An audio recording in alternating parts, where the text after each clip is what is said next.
nosso tema de hoje é gastrosquise, apresentação por doutora Jéssica Soares, que é a nossa NR5, e os comentários serão por doutora Célia Brito, nossa convidada de hoje, que é coordenadora do Serviço de Cirurgia Pediátrica da Maternidade de Referência José Maria de Magalhães Neto, nossa maior referência em cirurgia pediátrica neonatal aqui na Bahia.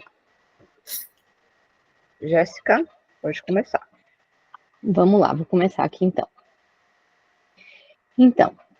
A gastrosquise, né, ela é definida como um defeito congênito da parede abdominal que ocorre mais ou menos em torno da 11ª semana de vida, que é quando a parede abdominal está se fechando. Então, quando não ocorre o fechamento correto dessa parede abdominal, os órgãos ficam exteriorizados, e isso ocorre geralmente à direita do cordão umbilical e leva o nome de gastrosquise, certo?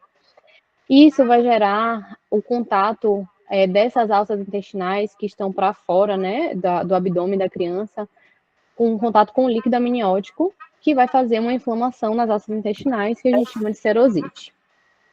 Além disso, por conta dessa inflamação, essa alça vai ser uma alça espessada, com edema, dilatada, e isso vai gerar uma desmotilidade de um ilho paralítico prolongado nesses bebês.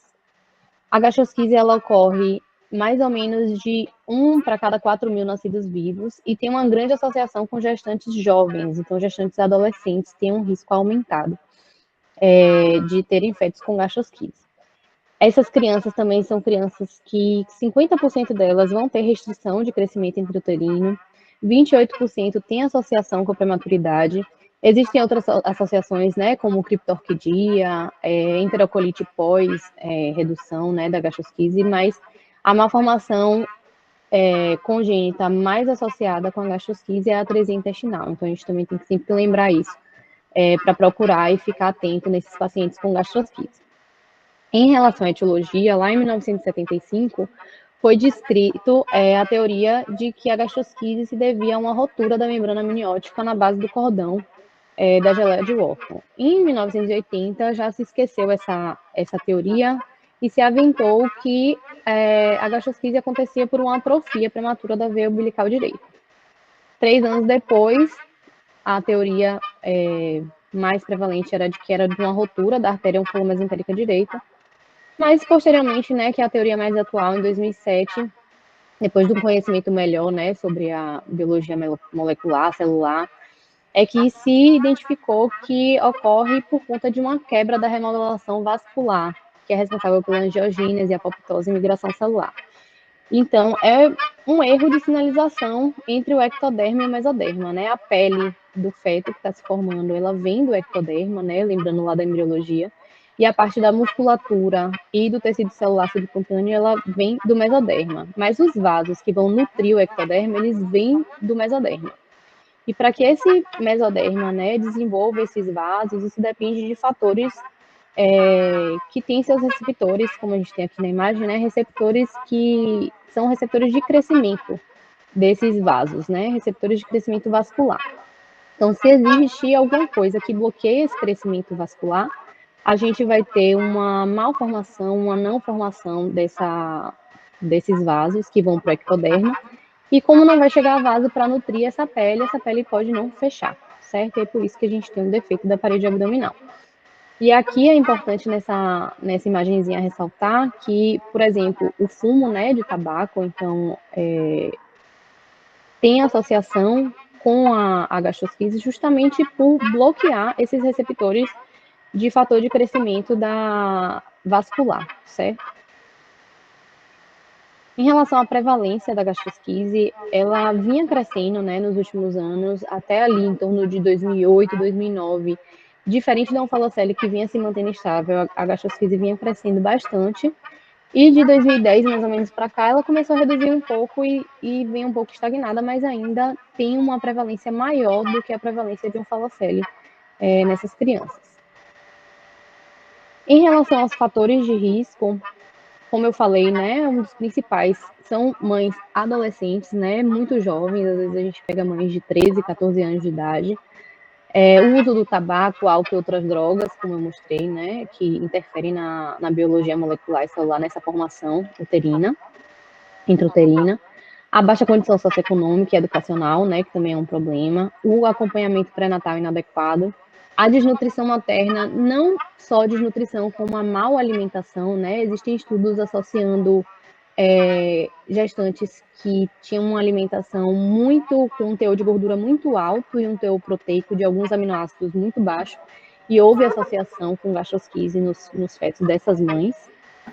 E isso aqui é um estudo que traz sobre fatores de riscos, né, associados, fatores de risco maternos associados com gastrosquise, que mostrou, um estudo de 2020, que mostrou uma associação principalmente da nuliparidade e do fumo com a gastrosquise. Antigamente tinham estudos anteriores que falavam muito também sobre abortos prévios ter essa associação, mas nesse estudo mais recente de 2020, a associação que foi estatisticamente significante foi mais a nuliparidade e o fumo. Em relação ao prognóstico da gastrosquise, varia muito, né, em cada região. Eu vi alguns artigos, assim, vi um artigo, mas era mais antigo, de Recife, que falava até de 50% de sobrevida só, né, de 50% de mortalidade. Esse estudo aqui, primeiro, de cima, foi um estudo multicêntrico feito em 3 hospitais grandes de São Paulo, em 2011, que mostrou uma sobrevida de 85%. Esse aqui de baixo, de 2016, mostrou de 75%, mas foi de um único centro terciário de São Paulo.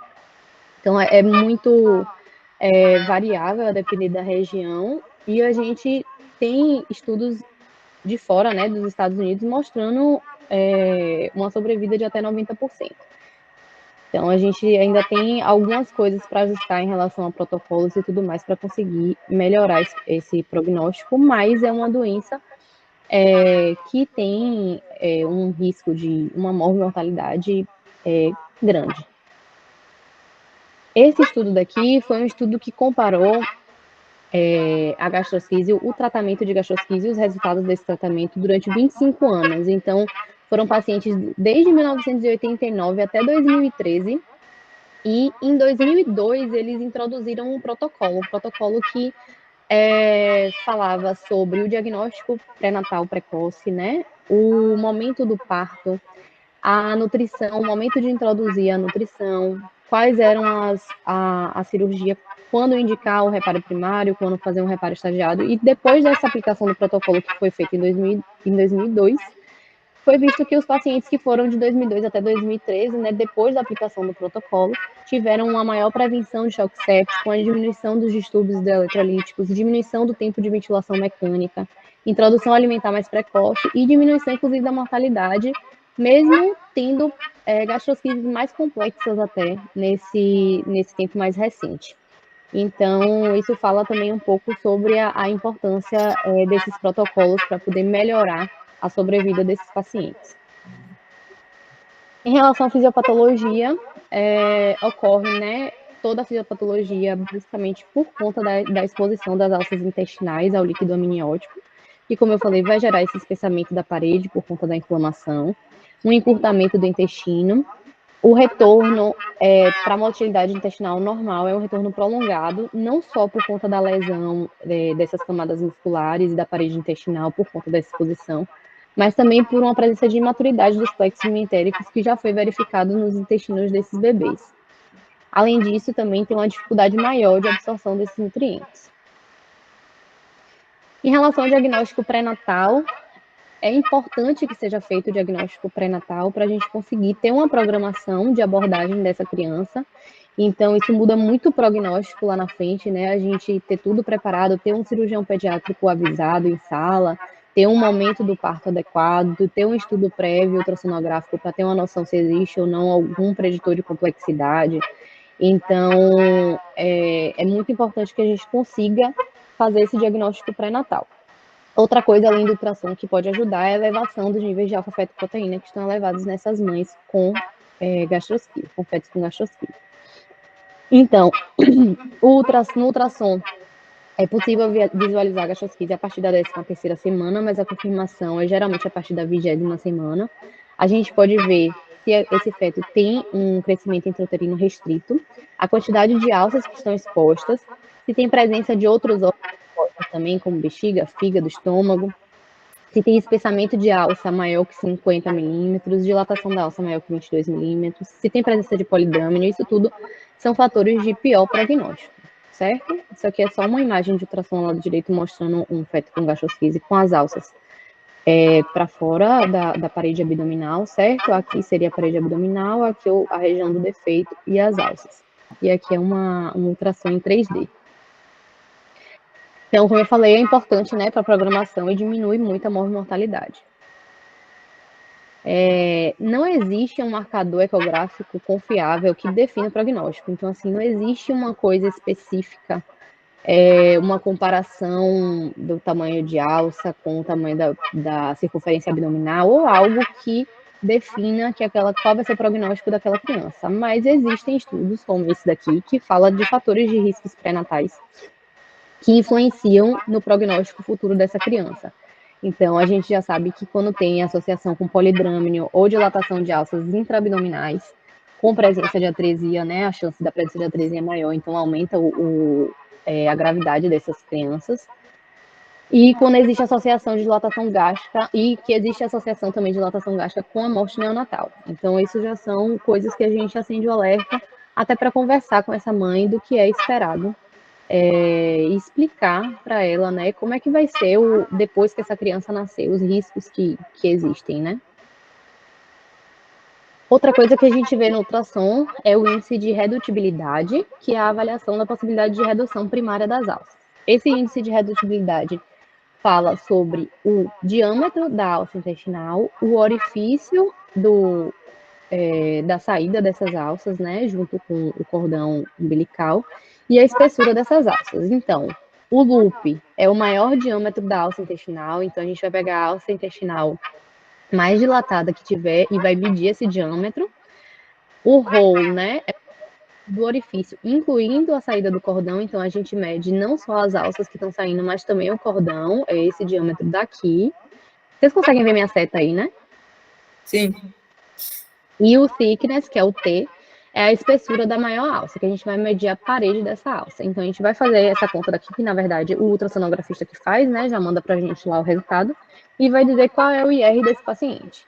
Quando é menor ou igual a 1,5, é sugerido uma redução primária segura, né, de 1,5 a 2,5, uma possível redução primária, maior ou igual a 2,5, uma redução primária improvável. Isso é operador dependente, né? Então, obviamente, nem sempre a gente consegue ter isso fidedigno. Na verdade, a gente acaba, na maioria das vezes, nem sendo tão fidedigno assim, né? Às vezes a gente tem um IR que é baixo, na hora que vai ver na sala pode ser um pouco maior do que a gente esperava e ter dificuldade nessa redução. Mas é algo para prever a possibilidade de redução dessas alças em um primeiro tempo. Em relação à classificação da gastrosquise, ela é separada entre simples e complexa, em que simples são todas que não tenham presença de atresia, estenose, isquemia, necrose ou perfuração.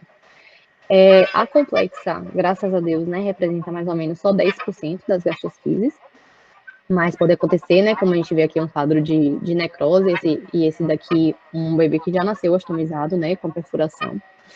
E as simples, a gente pode ver aqui, esse bebê aqui da esquerda, que tem pouca serosite, né? Mas, por exemplo, esse bebê aqui da direita, que é classificado como simples, tem uma serosite importante. Esse estudo daqui foi um estudo da Johns Hopkins que mostrou, que fez uma estratificação de risco de 4.000 pacientes e que mostrou que, desse estudo, 10% eram gastrosquises complexas e esses pacientes com gastrosquise complexa tiveram uma mortalidade 8 vezes maior. Então, assim, apesar de a gente ver também essa gastrosquise, né, como eu falei, simples, tem atresia, sem estenose, isquemia e tudo mais, a gente não considerava antes essa presença de serosite, né, não se considera até hoje, né, para essa diferença entre simples e complexa. E foi com base nisso que esse estudo veio para poder, em 2017, fazer um novo prognóstico, tentar instituir esse novo prognóstico, score prognóstico de gastrosquise, né, incluindo a presença ou não de serosite. Porque esses pacientes com a serosite maior também têm uma maior mortalidade, né? Então, ele colocou sem presença de serosite 0, moderada 1 e grave 4, a presença de atrese intestinal suspeita 1, presente 2, perfuração intestinal se presente 2 pontos e necrose intestinal se presente 4 pontos. E a partir disso aí, a gente faz o cálculo de 0 a 1 tem um melhor prognóstico, maior ou igual a 2 já tem uma maior mortalidade. E a gente viu que, por esse estudo, foi visto que se for maior que 4, já existia 16% de risco de mortalidade, e menor que 4 tem 96% de sobrevivência. Então, é realmente, se a gente pegar aqui só uma serosite muito grave, já entraria numa escala de complexidade de aumento de risco de mortalidade muito grande, mesmo não sendo uma gastrosquise complexa.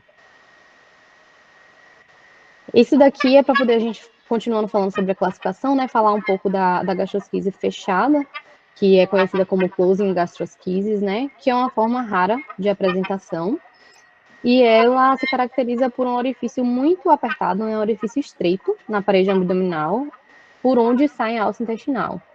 E à medida que esse feto ele vai crescendo durante o crescimento intrauterino dele, esse anel ele vai ainda diminuindo e progressivamente vai apertando essas alças que estão externas, né? E com isso pode gerar isquemia acentuada, necrose, e tem grande associação com atresia e estenose também. Então, esse estudo aqui, ele foi feito com a intenção de classificar a closing gastroschisis em 4 tipos. Tipo A, que é isquemia no anel sem atresia, que está presente em 15% dos pacientes. O tipo B, quando se tem uma massa intestinal isquêmica com atresia, 51% dos pacientes. Tipo C, quando a alça intestinal que está para fora já é visivelmente não viável, que acomete 26%, né, dos pacientes. E o tipo D é quando você tem um anel completamente fechado, que ocorre em 8% dos pacientes.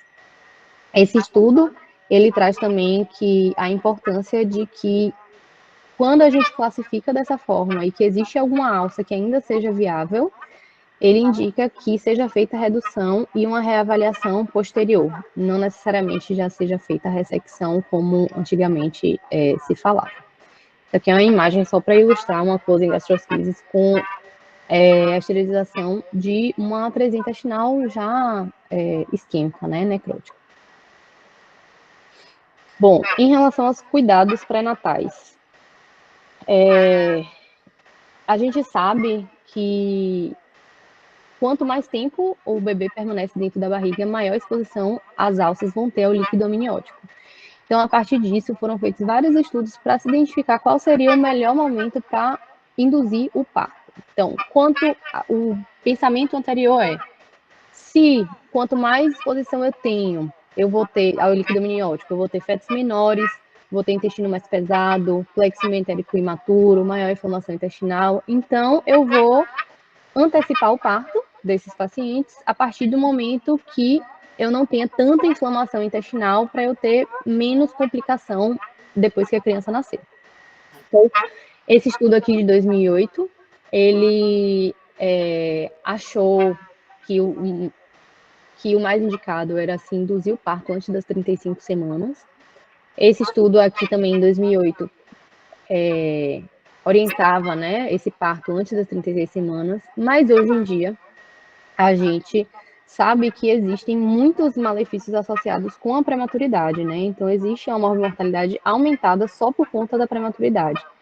E esse estudo mais recente, ele trouxe que esse tempo entre 34 e 37 semanas não existia uma piora significativa da inflamação e esse edema, essa repercussão toda que a exposição ao líquido amniótico causa. Então, ele chegou a um consenso de que, mais ou menos por volta de 37 semanas, não existiria tanto esse sofrimento da alça e você também não teria problema de ser um feto tão prematuro. Então, ele chegou à conclusão de que essas crianças que as mães tiveram parto com 37 semanas, as crianças tiveram um tempo de alimentação enteral completa menor, um tempo de internamento menor, e não tiveram os malefícios associados à prematuridade, quanto comparados com menos de 34 semanas. Então, esse acompanhamento ele tem que ser feito com a equipe de medicina fetal para fazer a avaliação criteriosa quanto ao melhor momento para indicar a indução do parto. Não tem benefício para indicação de parto pré-termo, então, né, por conta da prematuridade, como eu falei.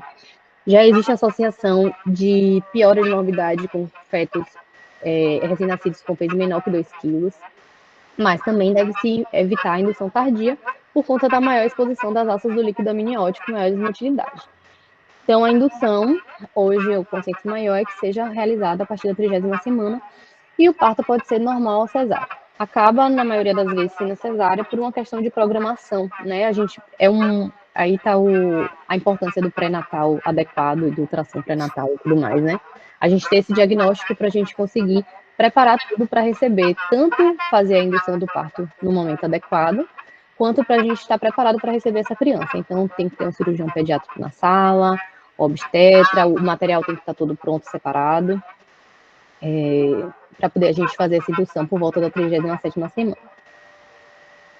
Então, ao nascimento, né, os cuidados perinatais. Esse bebê precisa ter assistência do ponto de vista respiratório, com reanimação se necessário, cuidado com a manipulação das alças expostas para evitar torção ou ruptura. A proteção das vísceras herniadas pode ser feita, né, com saco plástico estéreo ou compressa estéreo aquecida com solução fisiológica morna, para evitar hipotermia. Tem que ser feita a descompressão gástrica também, com sonda orogástrica, por conta do ilho intestinal associado e evitar broncoaspiração. O transporte tem que ser feito de forma segura, né, para uma unidade de neonatologia, uma unidade intensiva, de terapia intensiva. Deve ser feito um acesso central para NPT. Esse acesso pode ser periférico central de inserção periférica, ou acesso central mesmo, né, ou PIC ou central mesmo, porque é uma criança que vai ter um ilho já esperado de mais ou menos 2 a 4 semanas, então ele vai precisar usar NPT por um tempo. Essa criança também vai precisar de muita hidratação por conta das perdas, né, que tem pela alça, uso de antibiótico, correção de distúrbio hidroeletrolítico.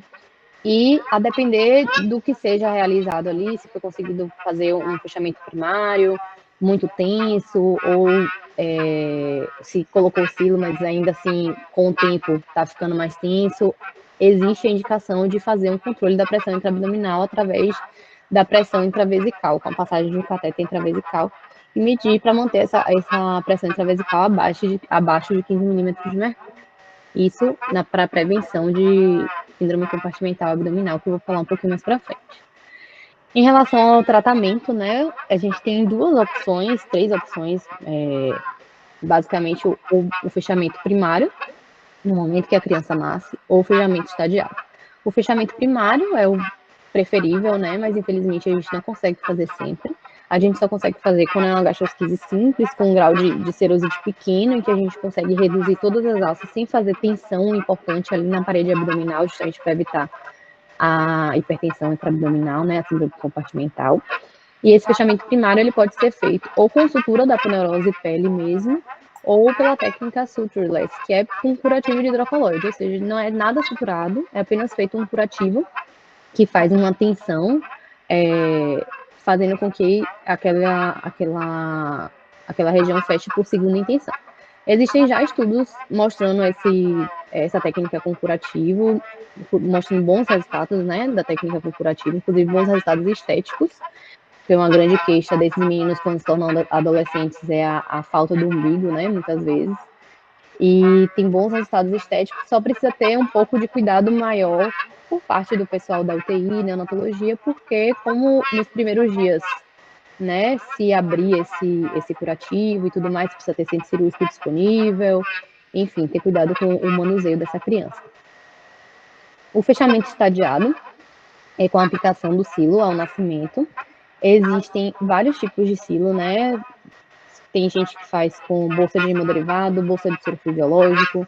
Por um tempo foi feito com camisinha feminina, inclusive. Mas já tem estudo comprovando a superioridade do silo SLS, né? Que é o Spring Loaded Silo. Que é esse silo que a gente vai, aos poucos, rodando ele e diminuindo essa quantidade de alça que está esterilizada e colocando para dentro da barriga. Esse silo, a gente não precisa suturar ele na poneurose, como eram os outros, quando era feito com bolsa.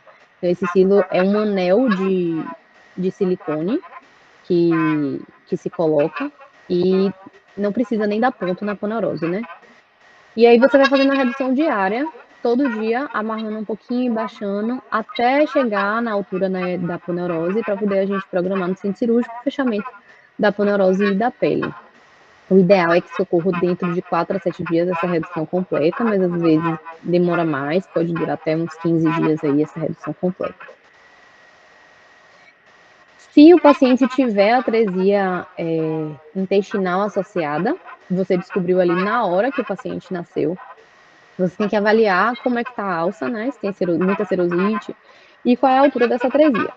Se tiver muita serosite, né, uma alça muito inflamada e for uma alça proximal, o ideal é que você faça a redução e deixe para operar essa criança da atresia intestinal 4 a 6 semanas depois.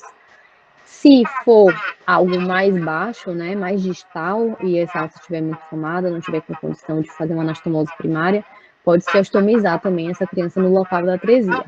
Agora, se for uma alça com boas condições, pode-se tentar fazer logo a anastomose no momento do nascimento.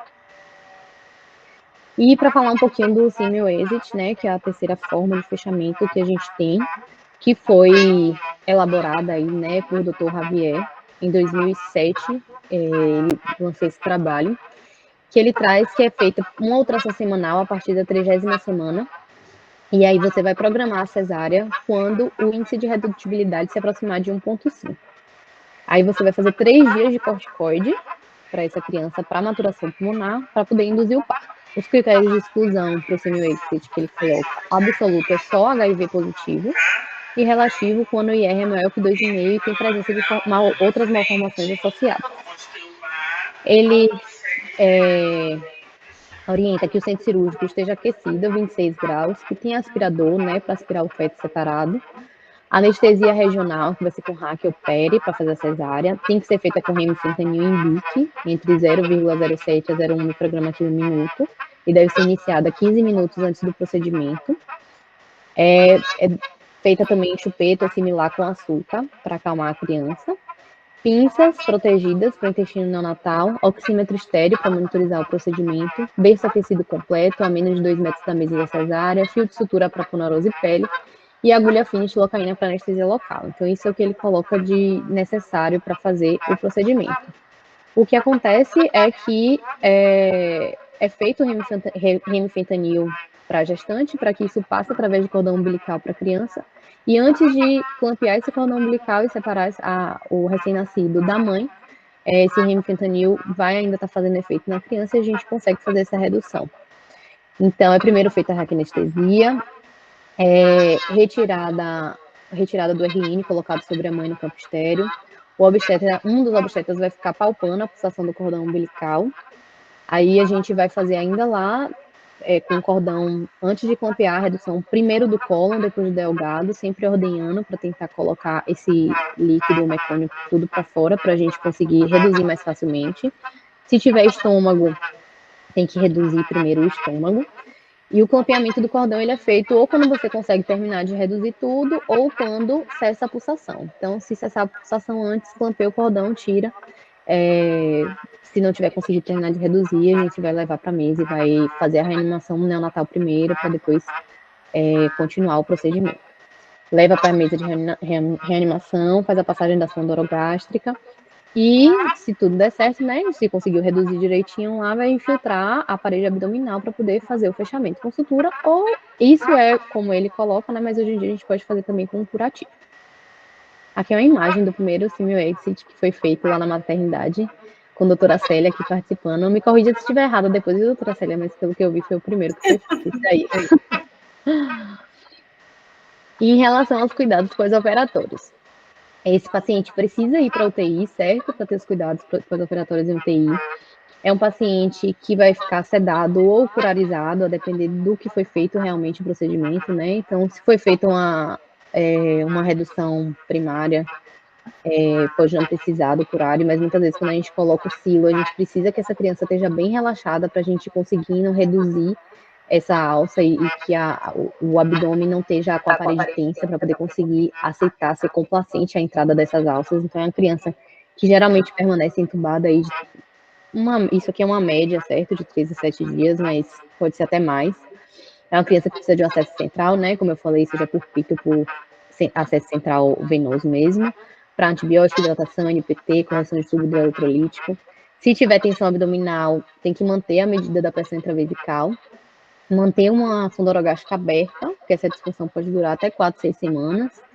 E a dieta ainda é algo muito controverso, né? Isso aqui é um lugar um pouco mais antigo que diz após 7 a 12 dias. Eu fui dar uma pesquisada sobre essa introdução da dieta nessas crianças e não existe ainda um estudo, um ensaio clínico randomizado que faça essa comparação entre introdução de dieta precoce e tardia. Existem alguns estudos.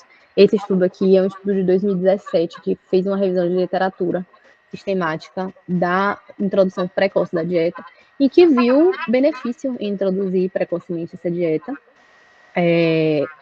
7 dias, né, em menos de 7 dias do fechamento, do último fechamento, né, do fechamento da parede abdominal mesmo. Mas falou que ainda precisa ter um estudo realmente que seja um ensaio clínico para poder confirmar que realmente essa dieta precoce é benéfica. Esse aqui foi um outro estudo, um pouco mais recente, de 2019, é um estudo inglês, que criou um protocolo de introdução precoce dessas dietas, né, fez um estadiamento em início de dieta trófica, com 24 horas depois do fechamento, depois teste de sucção, depois já colocar para amamentar, né, no peito. Isso tudo para poder reduzir o tempo de uso de NPT, né? E o último estágio é a livre demanda. Mas também falou como se, pelo protocolo deles, foi positivo, teve menor tempo de internamento, menor tempo de ventilação mecânica, mas ainda não é um estudo grande o suficiente para determinar que realmente essa introdução precoce da dieta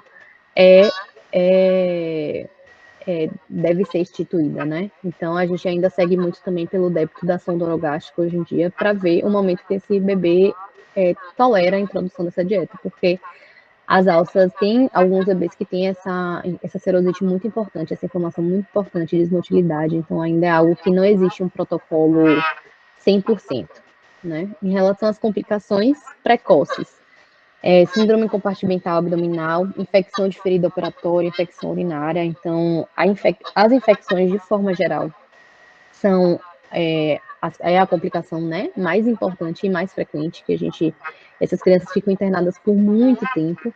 Então, esse estudo aqui mesmo de 2017 traz que 66% dos pacientes tiveram complicação infecciosa, entre eles sepse por cândida, infecção de ferida operatória, infecção de catéter. São pacientes que usam catéter central por muito tempo por conta do uso de NPT, então precisa ter um controle desse uso desse catéter de forma adequada por parte da enfermagem, de qualquer pessoa que manipule aquele catéter, porque o risco de infecção de catéter também é grande.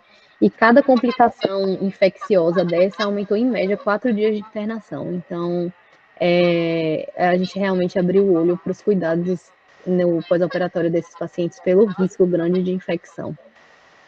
Em relação à síndrome compartimental abdominal, também é algo que a gente precisa monitorar, né, como eu vinha falando, porque com o aumento dessa pressão abdominal, a gente tem diminuição da perfusão abdominal, que pode gerar necrose intestinal, oliguranúria, né, por disfunção renal, por compressão diafragmática, que pode gerar insuficiência respiratória, compressão de cava, que pode gerar, né, vai gerar edema de membros inferiores, edema de parede abdominal, que vai gerar mais compressão e mais dificuldade de permanência dessas alças ali dentro da cavidade abdominal. Então, isso tudo tem um desfecho de disfunção orgânica múltipla muito catastrófica para a criança. Então, a gente precisa sempre estar atento, porque isso pode ocorrer. Em relação às complicações tardias, a septicemia sempre, né, vai estar ali presente, porque ele vai continuar internado, então o risco ainda é alto. Enterocolite nefrotizante tem uma associação grande nesses meninos que tiveram gastrosquise, 18,5% apresenta enterocolite, então é algo da gente ficar atento. A obstrução, seja por bridas ou por má rotação intestinal, também são crianças que têm associação grande com má rotação intestinal, né? E síndrome do intestino curto. A gastrosquise, né, é uma das principais indicações de transplante de intestino. E existe o risco, principalmente quando associado com enterocolite depois, tem que fazer grandes ressecções, e aí essas crianças podem desenvolver síndrome de intestino curto, que eu não vou me aprofundar muito, porque a gente já viu uma aula sobre isso. Aqui foram as referências além dos artigos, e é isso. Obrigada. Parabéns pela apresentação, já foi bem detalhada aí. Eu vou abrir para a doutora Célia iniciar os comentários e depois para a discussão e perguntas dos demais participantes. Boa noite, obrigada pelo convite. É sempre um prazer estar com vocês aqui nessas discussões de caso clínico e nessas aulas que a gente só aprende. Parabéns, Jéssica, você conseguiu fazer uma boa revisão. E tem algumas considerações que eu gostaria de colocar. Assim, ó, gastrosquise, a gente ainda precisa, tem muito paradigma para ser quebrado, tá? Muito. E isso depende muito de cada escola. Tem escolas que são bem conservadoras, como os ingleses, né? Tem outros que são mais inovadores, certo? Você vê uma diferencial muito grande na conduta dos colegas latino-americanos em relação aos colegas americanos, norte-americanos e ingleses, né? Os ingleses defendem um parto normal ainda, tá? Então, assim, existe muita diferença ainda de condutas, tá? Por ideal mesmo também. Uma das coisas que eu acho, assim, muito que a gente precisa esclarecer ainda na gastrosquise é por que da serosite. E eu sou da escola que defendo, porque eu vejo isso em todos os pacientes, né? Eu sou da escola do Javier. Não é líquido amniótico que faz serosite. O líquido amniótico não tem por que fazer serosite. Ele não tem substâncias agressivas da parede intestinal. Quem faz serosite, os dois principais motivos, é o balanço dessas alças na cavidade abdominal, quando elas vão se enchendo de líquido ao passar da gestação, e relativamente, mesmo que a gente encontre um anel com o diâmetro médio, que é o que a gente encontra entre 2 a 2,5 centímetros, mas essas alças já ganharam um calibre que esses 2, 2,5 fica pequeno para esse calibre dessa alça. Então, quanto mais isso acontecer, maior a retenção vascular, maior o edema, como edemacia qualquer parte do nosso corpo. Reteve líquido, não teve bom retorno venoso, vai reter mais líquido, vai reter mais líquido. E o outro fator é quando existe mercúrio no líquido amniótico. Aí sim a gente tem serosite. E isso a gente vê em todos os pacientes que nascem na maternidade. Já tivemos pacientes na maternidade de nascer com 39 semanas sem uma serosite. Uma. Então, assim, não é o líquido amniótico que faz serosite, tá? Na minha concepção. Eu acho que precisamos aprofundar nesses estudos, não são estudos fáceis, porque são estudos que implicam num processo de ética bem importante, que é você lidar com o binômio mãe-filho, e precisaria de estudos histológicos. Então, não é um estudo fácil de fazer, né? Então, continua muito essa coisa, é o líquido amniótico, porque está do lado de fora. Mas não é. A gente cansa de ter pacientes na maternidade com 38 semanas, sem serosite nenhuma. E outros com 34, 33.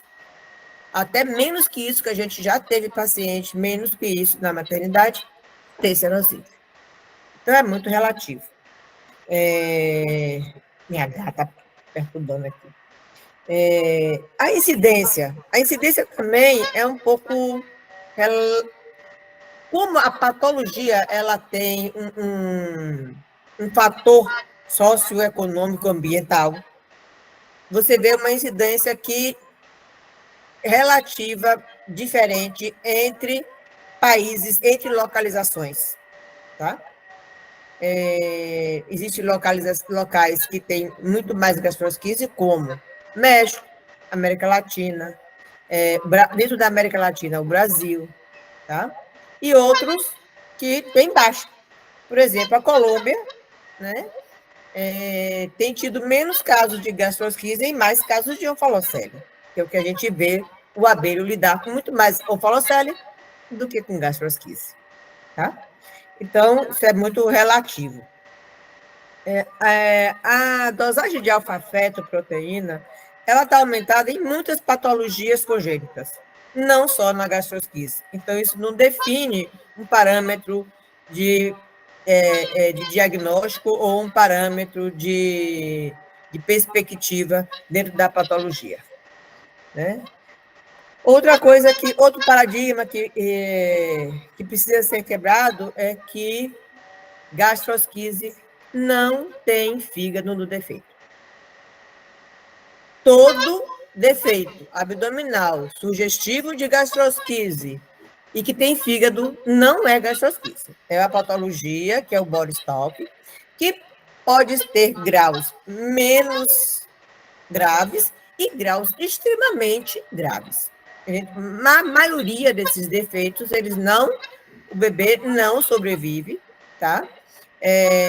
Porque a maioria deles é uma ruptura precoce de membranas amnióticas, que traz uma gama de defeitos muito importantes, incompatíveis com a vida. Ou, muitas vezes, uma onfalocele que rompeu no período intrauterino. Se você for criterioso de observar a borda do anel, você vai encontrar restos amnióticos nesse anel. E aí fica sugestivo de que é uma gastrosquise. Não é gastrosquise. Tá? O índice de redutibilidade, ele é extremamente operador dependente. Eu acho que no mundo, só o Javier tem esse índice preciso. Por quê?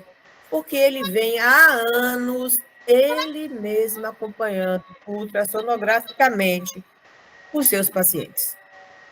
Então, assim, quando a gente tem uma gama de profissionais diferentes fazendo isso, e muda esse profissional,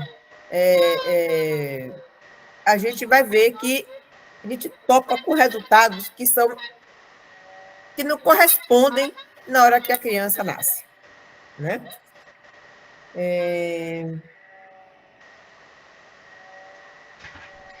Quando você falou, Jéssica, sobre receber esses bebês em unidades, só pode ser por isso, que não tenham uma CIP presente, porque não justifica um bebê onde tenha um CIP presente hoje, com a difusão desse silo, que você até apareceu ele com outro nome hoje, mas esse silo, que foi uma improvisação em decorrente do silo de silicone, que para nós, América Latina, é caro, na frequência que a gente tem de paciente, você usar cada silo que custa 3, 4 mil reais, é caro, né? E eu comecei a fazer lá na maternidade em 2011, usando a camisinha, mas não com só o anel da camisinha, com um saco estéreo, saco plástico estéreo. Foi em 2012 que eu cheguei no Congresso de Cartagena, aliás, no Congresso de Barranquilha, que eu deparei com o Abelo, fazia exatamente igual. Ele acabou de dar aula, eu só mostrei o filminho do nosso silo. Ele disse, não acredito, você faz exatamente igual a mim. E juntamos com o Javier e fizemos todo um estudo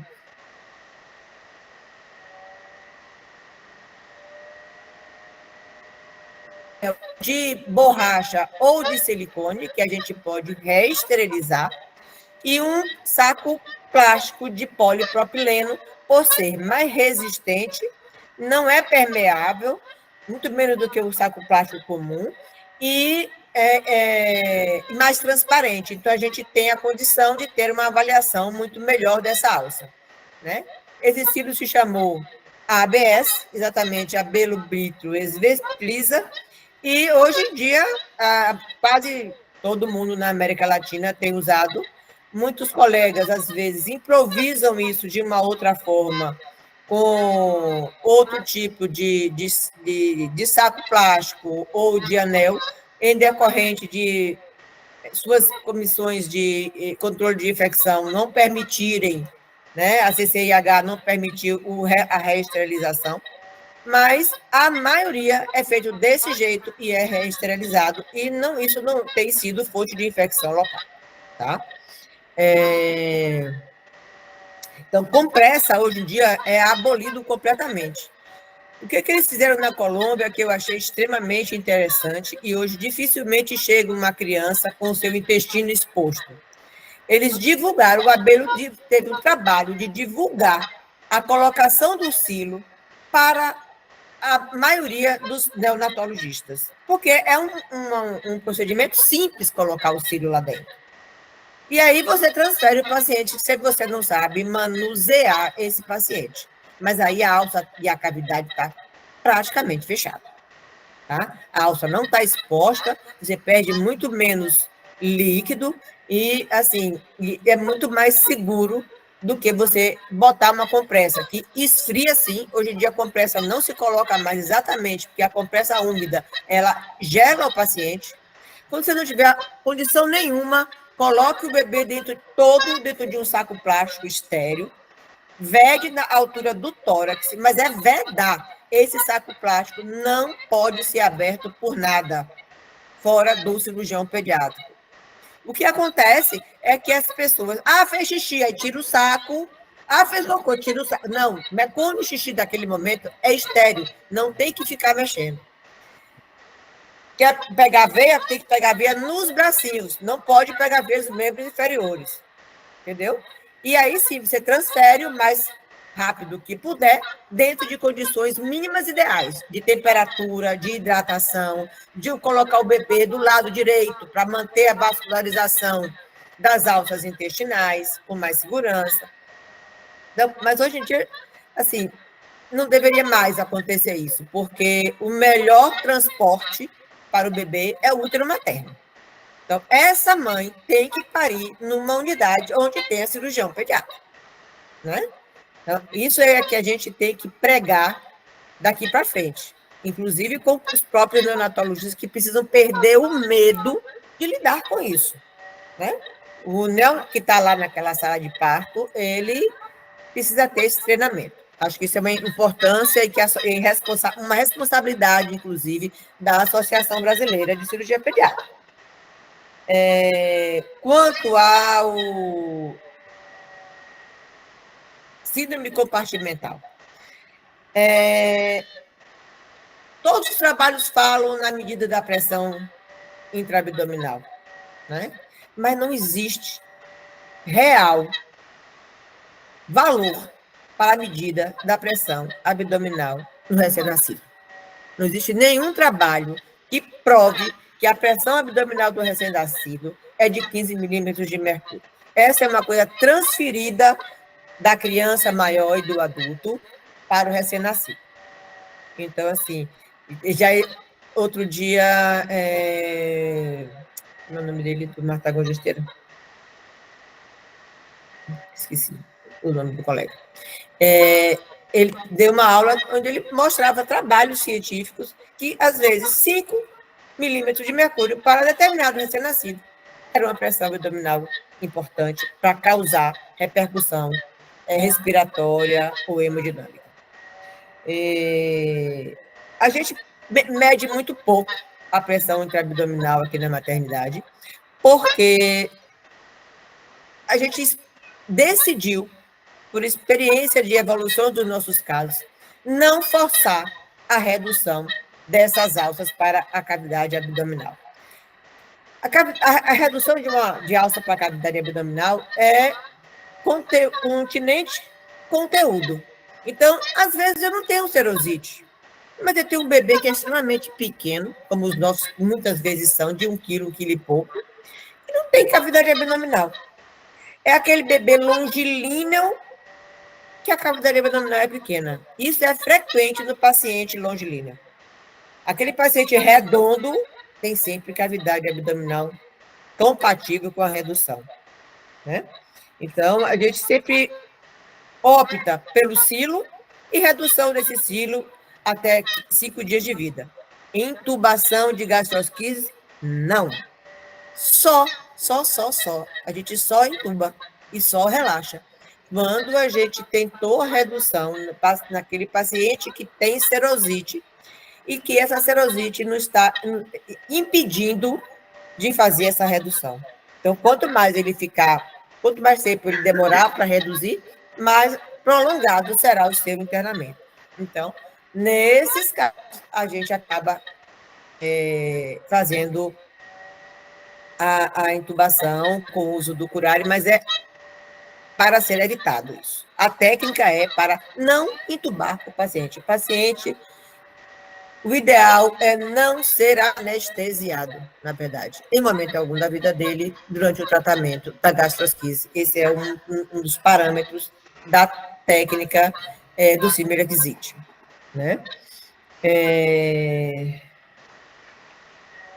Outra coisa, esse trabalho do Javier é antigo, hoje em dia ele já evoluiu bastante, e ele também já não indica mais, por motivo nenhum, mesmo que o índice de redutibilidade passe de 1,5, a abordar o bebê antes das 37 semanas de vida. Tá? A gente também fez isso aqui, a gente antes abordava com 34, e a gente foi ampliando exatamente porque vimos que a mobilidade intestinal, o dano intestinal, não compensa a prematuridade, certo? Quanto à dieta, olha, esses trabalhos científicos são muito interessantes, mas desde 2011 até hoje, né, eu não vi mudar a evolução da alimentação, da rapidez da recuperação intestinal, tá? Cada paciente de gastrosquise é um paciente diferente. Tivemos pacientes aqui de gastrosquise sem um pio, nada, 34 semanas, lindo, maravilhoso. Esse intestino nunca funcionou. Nunca funcionou. Reduzido o Similexit e foi a outra. Um dos fatores mais importantes no tratamento da gastrosquise é o cuidado com os quadros infecciosos. E isso depende muito de treinamento de pessoal. Isso impacta, a gente vê claramente cada episódio infeccioso, você perde completamente o parâmetro de avaliação e você atrasa a sua evolução de 4 a 1 semana. E, às vezes, tem paciente que tem mais de uma infecção. Então, isso atrasa muito. Quando a gente começou a tratar gastrosquise na maternidade, esses pacientes levavam, em média, 3 meses, 4 meses na UTI.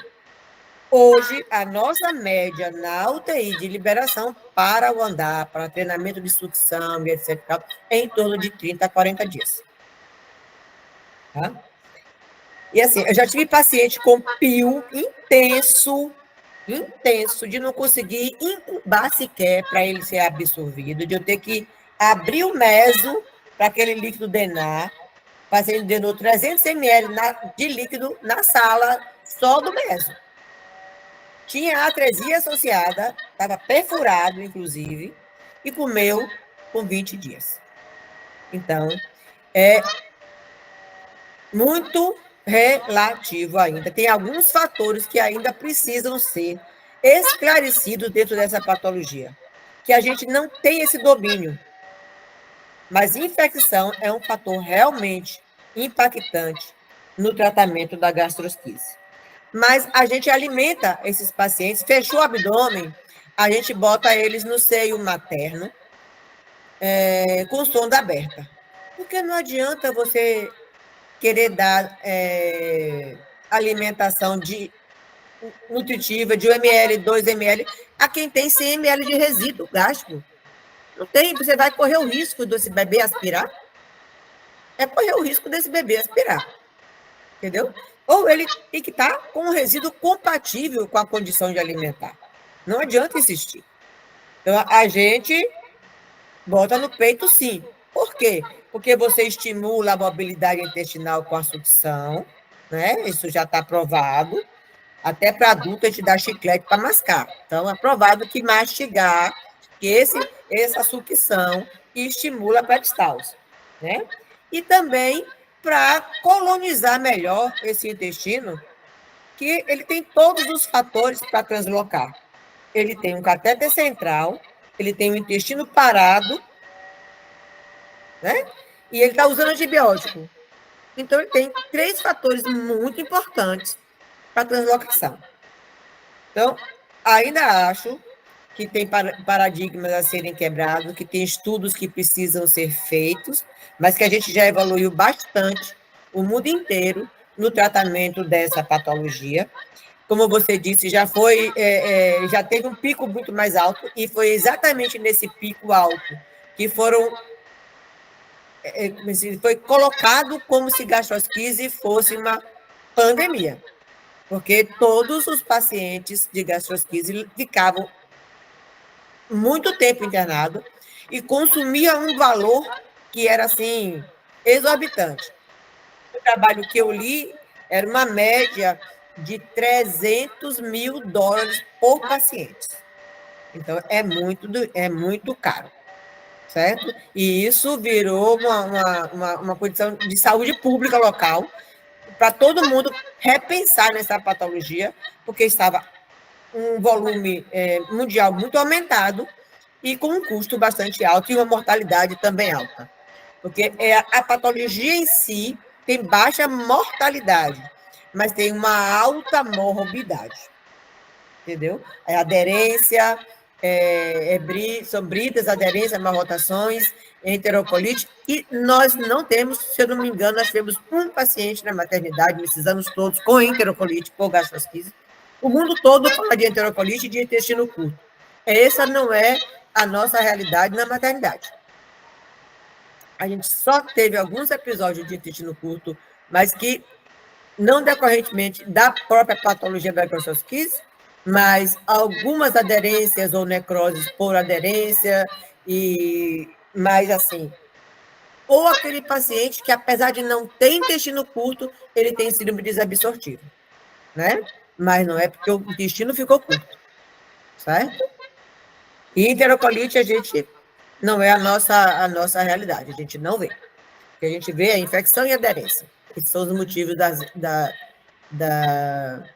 demora do internamento e das reoperações. Bom, acho que tem mais gente aqui da maternidade, se alguém quiser acrescentar alguma coisa a mais, é isso que eu tenho para passar para vocês. Eu vou passar a vez para a doutora Rayana comentar também, que ela era a facilitadora da reunião.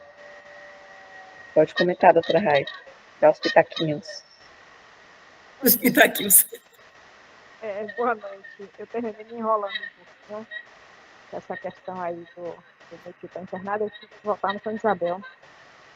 Mas, assim, eu adoro essas revisões. Estou muito suspeita porque essas aulas são excelentes.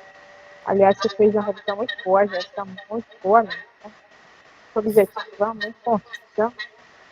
Eu gostei muito. E assim, depois que a doutora Célia comenta, não tem muito o que comentar mais, não. Mas é isso. Assim, tem sim, você sempre tem coisas a somar. Eu sou muito grata, apesar de todas as confusões da maternidade, de trabalhar lá há muito tempo, porque a gente consegue constatar essa evolução aí, que a doutora Célia falou. E essa questão da gente ter vivido essa mudança do que era antes, né, o filo na bolsa de coletor de úrica, preso de problema, aquelas aponeuroses todas estragadas, esgarçadas, infecção no filo, que era uma tragédia. Fechar essa cavidade depois, tudo aí, era muito a mortalidade era muito mais elevada. E esse cenário, graças a Deus, mudou da água para o vinho, mudou muito. Né? É muito diferente manejar uma gastroscopia que a gente manejava há 20 anos atrás. Ainda tem os casos que não são favoráveis, né? Ainda tem os casos que são polêmicos, ainda tem a questão do limite para fazer compartimento ou para não fazer. Mas a aquisição desse modelo de estilo aí, que se chamou de SPL, né? A gente chama de ABS, esse é o Spring Loaded SPS, SPS, SLS, sei lá, esse aí. Esse modelo que não tem ponto, que não tem estrutura, não tem acúmulo de material dentro, né? Nem gás, nem compressa, nem nada disso. Eu acho que isso mudou a história da evolução da gastronomia. Talvez a gente aqui de América Latina tenha muito mais experiência, muito mais visão, por causa da questão do sociocultural, do socioeconômico mesmo. Mais de gente pobre, né? De países pobres, mais de extrema cidade, né? Mais de condições, mais drogas, etc, etc. Tudo que você falou aí da epidemiologia. Mas é isso. Eu gostei bastante da aula aí. Mas fiquem à vontade, viu, galera? Já acho que o Vitor levantou a mão aí, né? Diga aí, Vitor. Oi, gente, boa noite. Eu sou o Vitor, sou R1 da CIP, lá do subúrbio. A dúvida que eu tenho é em relação ao Simulexit. Na maternidade nova, como que é, assim, eu tinha essa dúvida em relação a como é que é tentado, assim, se o Simulexit deve estar sempre na cabeça do cirurgião pediátrico como uma estratégia que deve ser tentada, sabendo que o ultrassom é operador dependente, que o índice pode não ser condizente com a realidade, né? Então, se mesmo com o índice dizendo que não tem condição de fazer, um fechamento ali naquele momento primário, se o Simulexit tem que estar na nossa cabeça de se vale a pena tentar. E Sim. também... Desculpa, continue. E também se... Porque foi falado do Remifenta só no Simulexit, né? Mas eu só vi gastrosquise uma vez na vida. E nessa vez na vida eu pude observar que o conteúdo ao nascer foi menor do que o conteúdo que tinha para fora nos primeiros minutos de vida ali do bebê. Porque ele não estava, o Remifenta não chegou até ele estava muito agitado, contraindo muito o abdômen, então o conteúdo aumentou mais ainda, dificultando a redução. Então, essa é outra pergunta sobre o Remifenta, se deve ser feito sempre, assim como uma maneira de ajudar a gente na redução ali da gastrosquise. Bom, lá na maternidade não existe paciente fora do Simulexit. Por quê? Porque quando a gente não consegue a redução completa, a gente bota o silo em Simulexit, para evitar a distensão intestinal. Tá? Então, assim, nasceu, a gente imediatamente observa a alça, observa se tem alguma malformação associada, que muitas vezes pode passar despercebido aos olhos do ultrassonografista, passa a sonda nasogástrica. Primeiro passo é a pediatra tem que passar a sonda nasogástrica, passo devagar, porque nós tivemos um caso que o paciente nasceu ótimo, na hora que passou a sonda ele parou, fez um reflexo vagal, então assim, é angustiante porque a gente quer correr contra o tempo dos 4 minutos do cordão umbilical, tá? Mas passe suavemente a sonda nasogástrica, certo? Então, a gente bota o silo independente de poder reduzir ou não. Você pode, inclusive, tem colegas hoje em dia, por exemplo, o Abelo, ele não reduz imediatamente nenhum, ele põe o silo em todos, liga o cordão umbilical, bota o bebê no berço aquecido E lá ele reduz a alça quando tem que reduzir, ele reduz tudo, tira o silo e fecha o umbigo com o curativo, ele não dá ponto mais. Quando ele tenta reduzir e não consegue reduzir, ele vai para o fechamento estadiado, como todos nós. Mas ele acha hoje em dia muito mais prático e menos traumático do que você ficar botando a alça ali para dentro, que você fica correndo contra o tempo, e aí você precisa realmente ser delicado e ter paciência e ter tranquilidade para não danificar, porque a gente sabe que um dos maiores fatores para a formação de brida e aderência é o trauma que você imprime à alça, mesmo que ela não tenha pio nenhum, né? Então, assim, inclusive, muitos pacientes acabam tendo algum tipo de sangramento digestivo durante o manuseio. Esse paciente que tem sangramento digestivo durante o manuseio foi um pouco traumatizado. O processo deveria ter sido mais suave. Isso não é para acontecer. Então, a gente fica angustiado, porque a gente está correndo contra um tempo, né? E aí, dessa pressa, você pode fazer procedimentos que não sejam adequados. Inclusive, de colocar as alças numa sequência errada, que também vai favorecer o maior risco de brida, né? De má rotação, de formação de hérnia interna. Outro detalhe que você precisa estar atento quando você vai botar o silo é passar o dedo no anel, que muitas vezes existe alguma aderência de âmnio com parede abdominal, com alça, e você tem que... Essas bridas geralmente são avasculares, é só cortar, e aí para você poder colocar o silo, certo? Outra coisa, você deve escolher um silo, um anel adequado. Esse anel tem que ser 1,5 centímetro, em média, maior do que o diâmetro do orifício umbilical. Você põe um anel muito grande, você pode levar a trauma, inclusive hepático. Entendeu? Então, esse é das coisas ruins de quem usa o anel da camisinha feminina, porque ele é pouco maleável, bem menos maleável do que o anel de borracha e o de silicone que a gente usa, e você não tem a opção de tamanhos. E o remifentanil, só falando do remifentanil, ele deve, assim, a dose é de 1 miligrama, mas ele tem que ser feito e dado o tempo correto. E outra coisa, esse 1 miligrama, para determinadas gestantes, pode ser menor ou pode ser maior. Isso é uma média, tá? Então, isso depende também da expertise do anestesista com o Simulexit.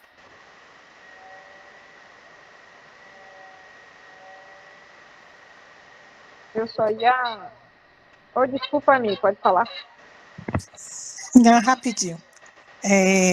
Jéssica, eu gostei muito da revisão, gostei mesmo, achei uma revisão bem atual, né? Trouxe desde lá de antes e veio acompanhando a evolução da gastrosquise até aqui. Falar que Célia realmente, no nosso meio, é a pessoa mais experiente com cirurgia neonatal, pelo menos na Bahia, né?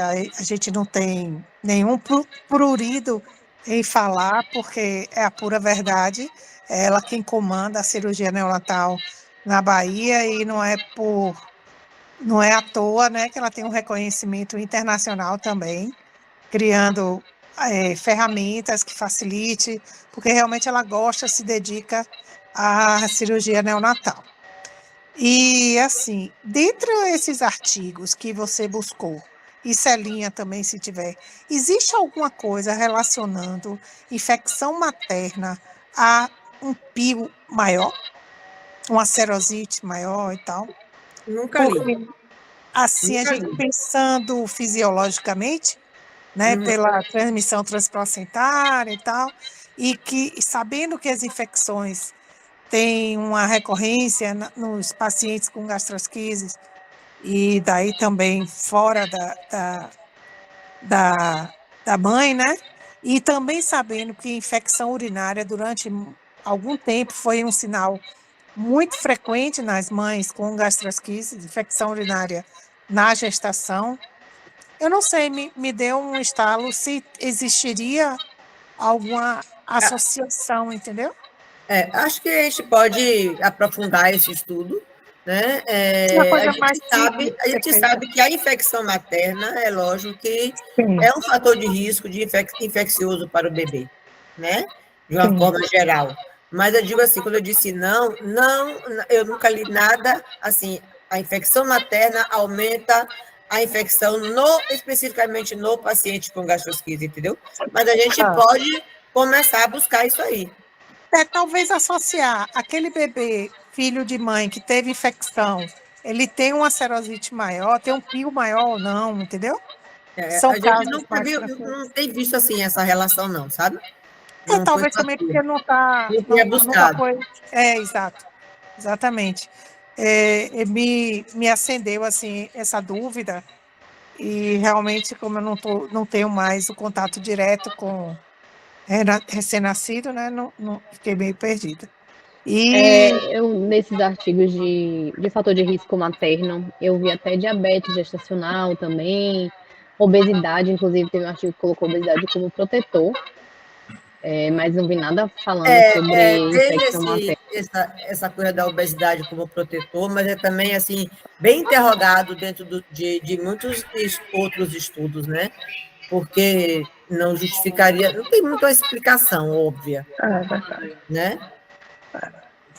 E assim, outra coisa Existe que ainda, Jéssica, um fator que também é ventilado e que também não tem uma comprovação científica, que é o número de parceiros. Quanto maior o número de parceiros, maior o risco de gastrosquise.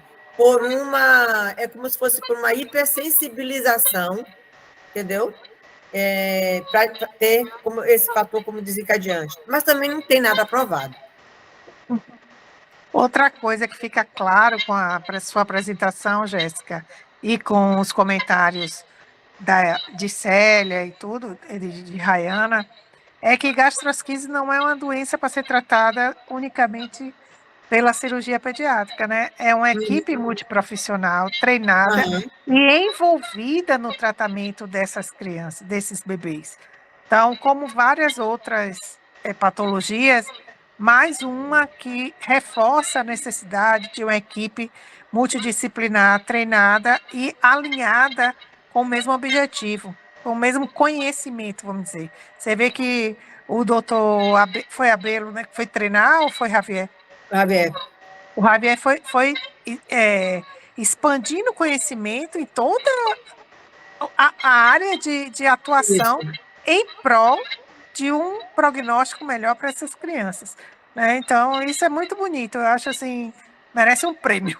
Porque Javier, a primeira esposa do Javier, eu posso falar porque é público, trabalhava com medicina fetal. Então, essa veia dele veio muito dessa relação, né, com a medicina fetal. Entendeu? Sim, bem legal. Parabéns para todos vocês. Continue assim, Celinha. Uma coisa que a Jéssica trouxe que eu achei muito interessante foi sobre a condição vascular da parede abdominal. Até depois eu quero esse trabalho, que esse aí eu não tenho. A gente tem esse comentário, essa possibilidade, mas não tinha isso tão explicado quanto você explicou. E a didática que você usou, Jéssica, ficou muito claro da gente entender e acompanhar. Mesmo para quem já conhece, ficou muito fácil da gente enxergar esse movimento, né? Essa sequência de ocorrências que impactam na vascularização e, consequentemente, na condição. Então, um conselho para você se policiar nas próximas apresentações, cuidar um pouco do né, né? Já que a gente tem que comentar alguma coisa, que você também tem informação e vai apresentar seus trabalhos em congressos, onde quer que seja. Então, toma cuidado com isso aí. O regionalismo, né, que a gente tem. Parabéns, gostei muito. Eu também parabenizo a todos, que acho que é muito importante a gente estar aqui presente, isso já é uma grande coisa, né? A gente só cresce estudando, só cresce compartilhando esse aprendizado, né? Parabéns, Jéssica, parabéns, Karen, saudades. E parabéns a você também, Celinha. Desejo sorte e nessa empreitada aí da CIP Brasil, né? Uma renovação e desejo que dê muito certo mesmo. Estamos aqui.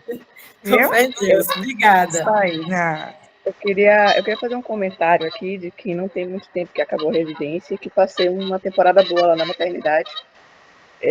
Meu último ano de residência foi um ano de pandemia e eu estendi meu tempo na maternidade por conta disso, que foi muito bom para minha formação.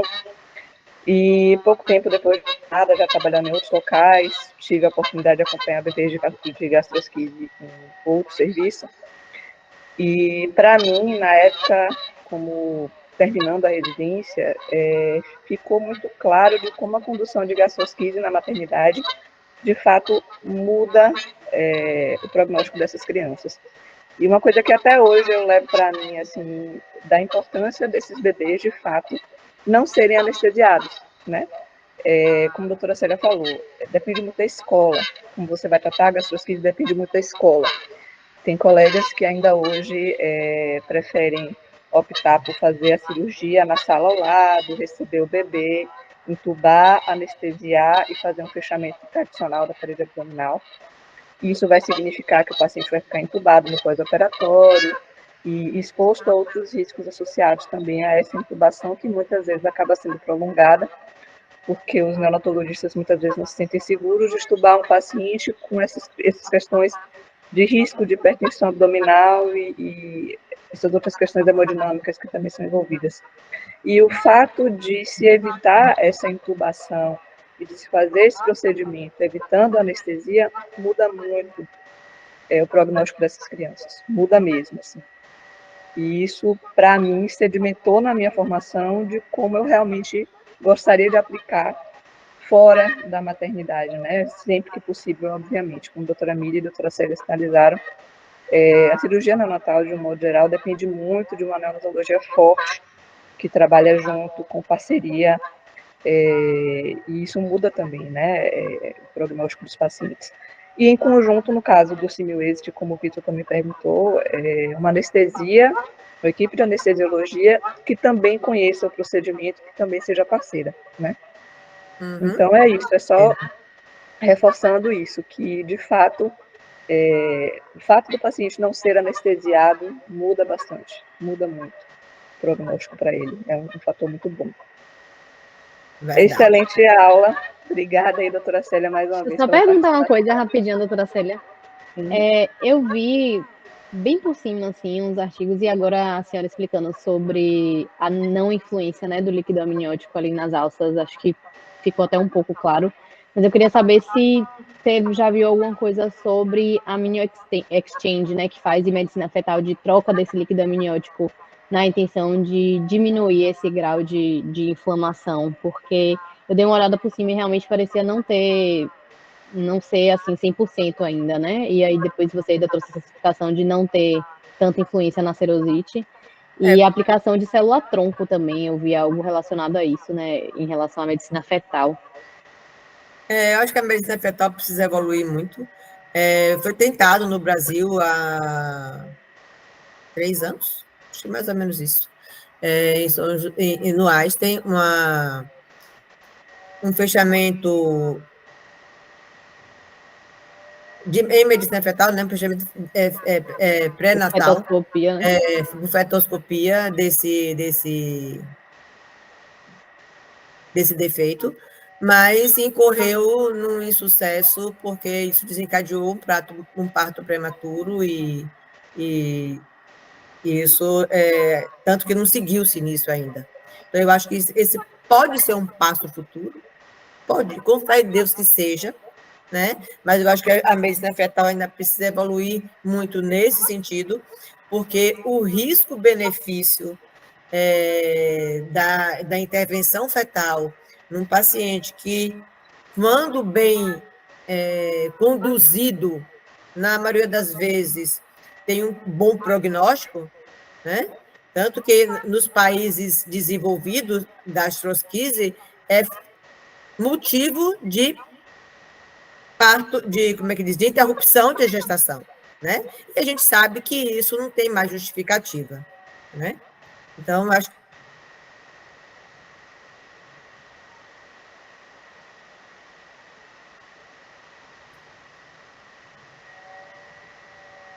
eu acho que tudo que a gente puder consertar antes de nascer, para que nasça bem, está valendo a pena. Mas precisamos evoluir mais.